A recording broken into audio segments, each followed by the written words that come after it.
Instant மாங்காய் ஊறுகாய் எப்படி பண்ணுறதுன்னு பார்க்கலாங்களா?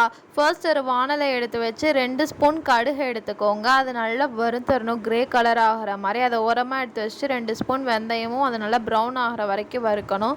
தென் ஆற வச்சுட்டு ஒரு மிக்சி ஜாரில் இந்த வெந்தயத்தையும் கடுகையும் போட்டுட்டு தேவையான அளவுக்கு மிளகாத்தூள் போட்டு அரைச்சி வச்சுக்கோங்க. தென் இன்னொரு வானலை எடுத்து 100 ml நல்லெண்ணெய் ஊற்றிட்டு 1 ஸ்பூன் கடுகு, ஒரு இனுக்கு கருவேப்பிலை போட்டு நல்லா பொரிஞ்ச வாட்டி நம்ம 1 கிலோ மாங்காய் எடுத்துருக்கோம், அதை கட் பண்ணி வச்சுருக்கோம். அந்த மாங்காவை இது கூட ஆட் பண்ணி நல்லா எண்ணெயிலே வேக விடுங்க. வெந்த வாட்டி நம்ம பொடிச்சு வச்சுருப்போம் பார்த்தீங்களா மிக்சி ஜாரில், அந்த பவுடர் எடுத்து இது கூட ஆட் பண்ணிடுங்க. அந்த மாங்காய் கூட நல்லா வெந்து மாங்காய் வத்தின வாட்டி தேவையான அளவுக்கு உப்பை ஆட் பண்ணி நல்லா வேக விட்டுருங்க. நல்லா சுருண்டு வத்தினா நம்மளோட மாங்காய் ஊறுகாய் ரெடிங்க. இந்த மாங்காய் ஊறுகாய் வந்து 6 மாதம் ஆனாலும் கெட்டு போகாது. சாப்பாடு, தயிர் சாதம் எல்லாத்துக்கும் சூப்பராக